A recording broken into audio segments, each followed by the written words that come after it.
Bonjour, bienvenue sur cette page. En fait, cette page, je l'ai créée, c'est pour raconter mon parcours d'intégration en tant qu'immigrante. Je suis arrivée ici au Québec en 2023, puis j'ai trouvé que l'intégration, c'est quand même une période qui peut être difficile pour les nouveaux arrivants, qui peut être difficile pour les immigrants. Et j'ai voulu comme capturer les moments les plus difficiles de cette période, mais aussi les moments de succès de cette période pour les partager avec toi. Si toi aussi, tu es un nouvel arrivant, si toi aussi, tu es un immigrant, puis tu aimerais comme revivre, retourner dans cette étape de ta vie qui est dans une nouvelle communauté, pas seulement ici au Québec, mais dans une nouvelle communauté, et que j'aimerais faire partie d'une communauté qui s'entraide, d'une communauté qui apprend ensemble et d'une communauté qui est là pour l'autre. En fait, je t'invite à premièrement t'abonner à ma chaîne, deuxièmement, la partager avec ton entourage et troisièmement, en fait, on va se partager c'est quoi les moments de succès, c'est quoi les moments d'échec qu'on rencontre durant notre intégration. On n'est pas encore rendu au moment où on se dit bien qu'on a trouvé sa place, puis qu'on célèbre notre succès. On n'est pas encore rendu là. On est dans l'étape où on travaille pour arriver et pour célébrer ce succès-là. Et je sais que beaucoup d'entre vous, en fait, vous allez passer par là. Il n'y a pas un immigrant sur la terre qui n'est pas passé par cette étape où il doit se redéfinir en tant que personne, mais aussi où il doit travailler dur pour trouver sa place, pour se faire reconnaître pour ce qu'il vaut, pour ce qu'il peut faire. Il n'y a pas un immigrant qui n'a pas vécu ça. Donc, on n'est pas encore rendu au point où on célèbre notre succès. On n'est pas encore rendu là. Mais ensemble, je suis sûre que si on applique, si on a la discipline nécessaire, si on a le dévouement nécessaire, si on est déterminé suffisamment et si on a la bonne formule, on va arriver à cette étape où on célébrera notre succès et où on regardera en arrière et dira qu'on a fait un beau travail. En fait, je t'encourage à aller suivre la page. Toutes les histoires que je vais raconter, les histoires de succès et les histoires de réussite, ils seront sur la page YouTube. Sur TikTok, vous allez avoir des briefings de ces histoires-là, mais il faudra nous suivre aussi sur YouTube.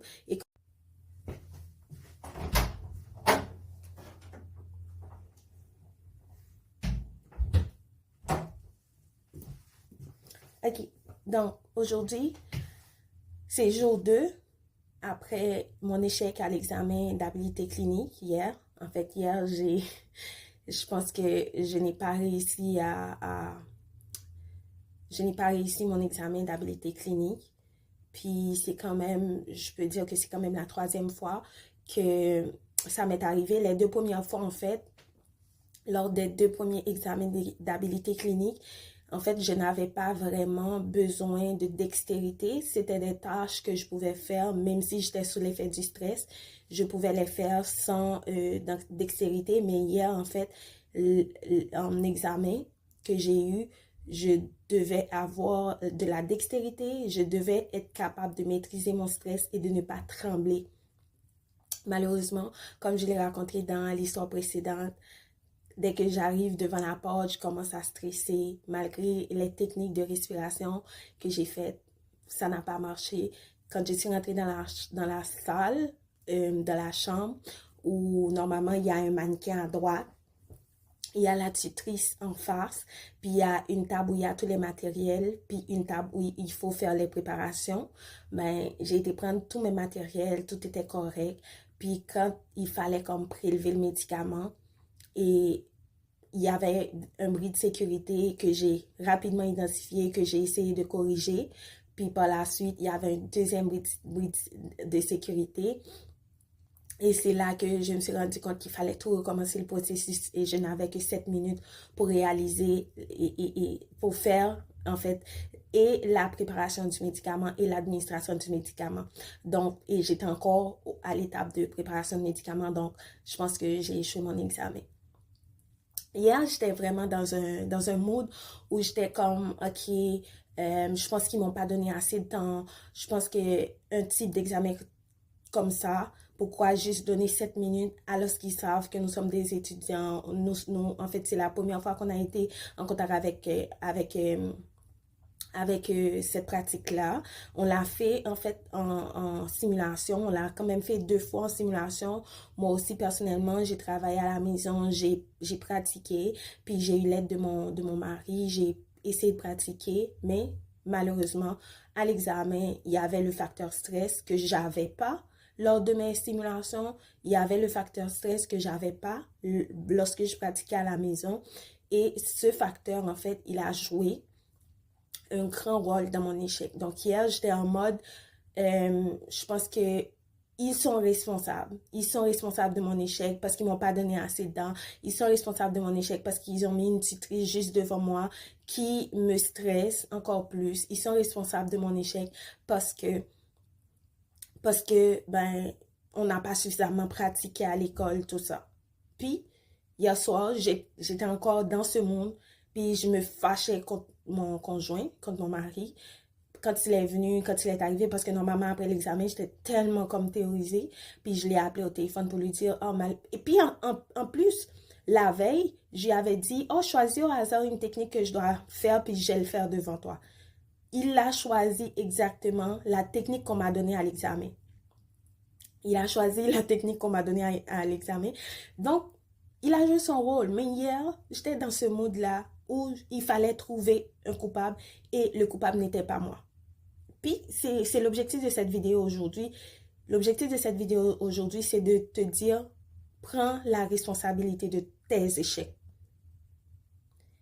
Tant que tu n'acceptes pas de prendre la responsabilité de tes échecs, en fait, je peux te dire que tu ne vas jamais avancer. Tu ne vas jamais avancer parce que tu vas comprendre que l'extérieur est responsable, l'extérieur est coupable. Tu n'as plus rien à faire. Tu n'as rien à faire pour améliorer ta performance. Tu n'as rien à faire pour t'améliorer. Tu n'as rien à faire pour avancer. Lorsque tu comprends que la responsabilité de ton échec vient de toi et seulement de toi, là, tu vas pouvoir trouver c'est quoi les causes. Qu'est-ce que je peux faire pour améliorer ça? Qu'est-ce que je peux faire pour éviter ça? Donc aujourd'hui, l'objectif de cette vidéo, c'est de te dire, prends la responsabilité de tes échecs. Peu importe l'échec que tu as dans ta vie, prends la responsabilité. Donc, pour revenir sur l'histoire, hier soir, ben, j'étais tellement comme dans mon mode ben, je suis pas contente, je suis fâchée avec tout le monde, puis je suis pas satisfaite de ma performance, etc. Mais tout le monde était responsable sauf moi. Puis, mon mari, quand il est venu, je m'attendais à ce qu'il soit empathique, en ce sens que lorsque je lui ai dit, ah, écoute, et je t'ai dit que j'ai pas réussi mon examen, donc je pense qu'ils m'ont pas donné assez de temps, tout ça. Lui, le connaissant, il m'a clairement regardé, puis il m'a dit, Farah, hier quand tu as pratiqué, je t'ai dit que tu manques de dextérité. Je t'ai dit que tu manquais de dextérité, je trouvais que tu avais peur de toucher l'aiguille, tu avais peur de faire ta préparation de médicaments, tu hésitais, je te l'avais dit hier soir. Donc je trouve qu'il faut travailler ta dextérité. Mais c'est pas le temps qu'il te donne qui te manquait. C'est pas le temps qui te manquait, mais c'est surtout toi qui dois travailler sur ta dextérité. Oh mon Dieu, lorsqu'il me l'a dit, c'était comme si c'était une douche froide. Une douche froide dans ce sens que je m'attendais pas qu'il me réponde ça. Je m'attendais à ce qu'il me dise, ok Farah, je comprends, ben la prochaine fois tu feras mieux. C'était ça ma réponse, mais je ne l'ai pas eu. Mais à réfléchir hier soir, je me suis dit finalement, il a raison. Il a raison de m'avoir répondu comme ça parce que ça m'a permis au moins de comprendre que je ne peux pas tout mettre sur le dos des autres. Je ne peux pas dire que l'échec que j'ai eu, c'est parce que j'ai pas eu assez de temps, c'est parce que j'ai pas eu assez de pratique, c'est parce que tout le monde est responsable sauf moi. Il m'a permis de voir que j'ai ma responsabilité dans cet échec-là. Oui, j'ai ma responsabilité dans cet échec-là. Je sais que même si j'ai des aptitudes, par exemple, je suis capable de m'adapter facilement, j'apprends rapidement, j'apprends vite, mais je n'ai pas la dextérité. Lorsqu'il faut faire quelque chose avec ma main, lorsqu'il faut faire quelque chose de technique avec mes mains, je n'ai pas cette dextérité-là. Donc, comparé à quelqu'un d'autre, je vais prendre plus de temps pour effectuer un geste technique qui me demande une certaine droiture, comparé à quelqu'un d'autre. Donc, la façon dont il m'a répondu m'a permis de voir, ben oui, tu as ta responsabilité dans ça. Tu as ta responsabilité dans ton échec. Et ta responsabilité, c'était que, ok, tu manques de dextérité, ben, il faut prendre plus de temps pour pratiquer, pour que cette tâche technique devienne comme un automatisme. Lorsque tu les fais, tu puisses être à l'aise.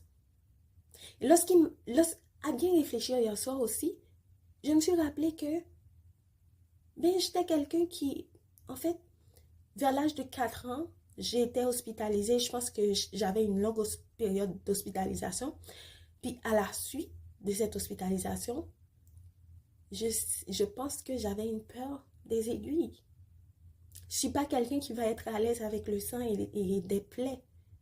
Je n'ai pas tremblé, je n'ai pas sué, mais je sais que je ne suis pas à l'aise. Donc, je dois me forcer. Je dois me forcer à accepter ce fait et à travailler dessus. Mais si je reste à dire que c'est le temps qu'ils m'ont donné, qui ne m'a pas permis de réaliser, et même s'ils m'avaient donné 25 minutes, je n'aurais pas eu le temps de le faire parce que l'échec venait de moi.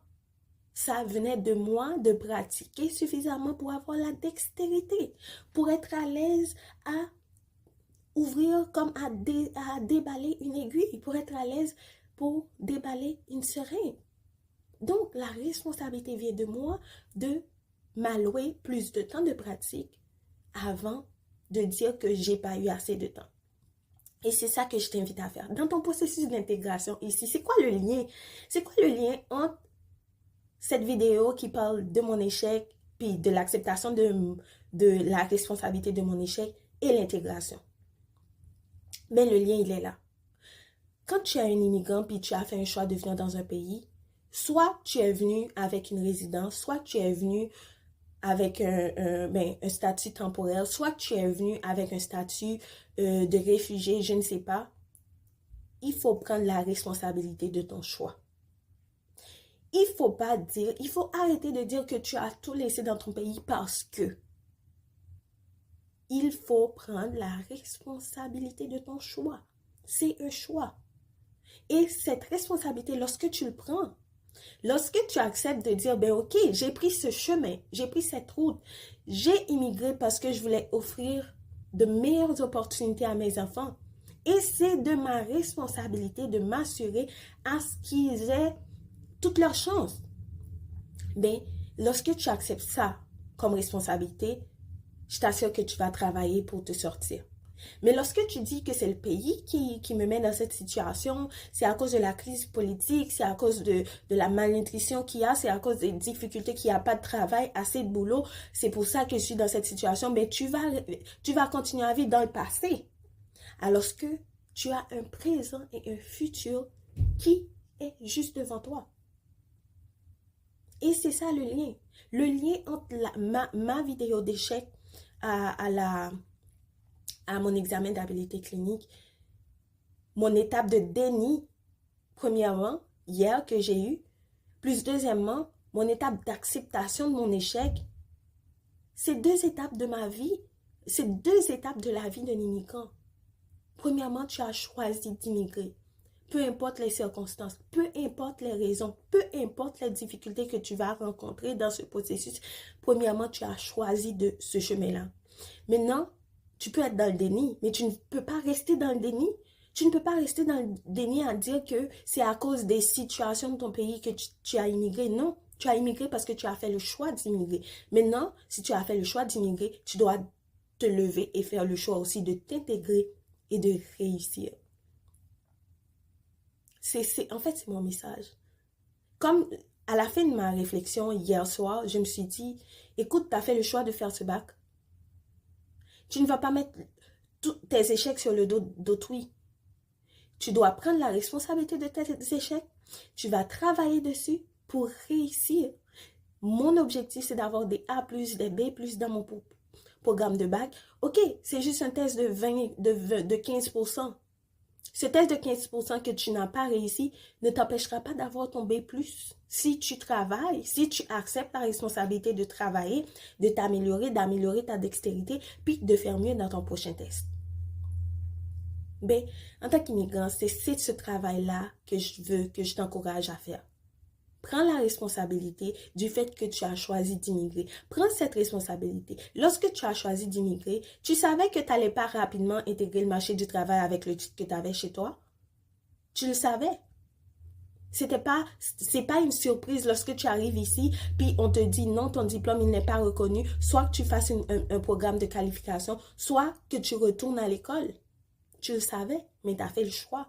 Maintenant, si tu as fait le choix, il faut maintenant te décider. Te décider à te lever, à ramasser tes forces, puis à te dire, mais ok, je fais mon choix. J'assume mes responsabilités et je vais avancer. N'oublie pas, sur cette chaîne, c'est l'histoire d'une immigrante qui a choisi d'immigrer pour offrir une nouvelle vie à ses enfants. Je ne peux pas dire que chez moi, je ne pouvais pas offrir une bonne vie à mes enfants. Non, je pouvais leur offrir une vie suffisamment riche en expérience, suffisamment riche en apprentissage et suffisamment riche en vécu. D'ailleurs, si vous savez mon histoire, vous saurez que j'ai beaucoup d'histoires de vécu. Sur cette chaîne, j'allais partager au fur et à mesure. Je vais les partager avec vous pour que vous puissiez comprendre ça a été quoi mon parcours. Pourquoi aujourd'hui, je suis obstinée à réussir. Pourquoi aujourd'hui, je suis obstinée à aider les autres. C'est mon vécu. Chez moi, j'aurais pu offrir à mes enfants ces expériences-là. D'ailleurs, il y a mon plus jeune, et c'est son histoire en fait qui a comme initié en moi cette envie de partager mon expérience avec les autres. Parce que lui, qu'est-ce qui lui est arrivé quand il est né complètement aveugle.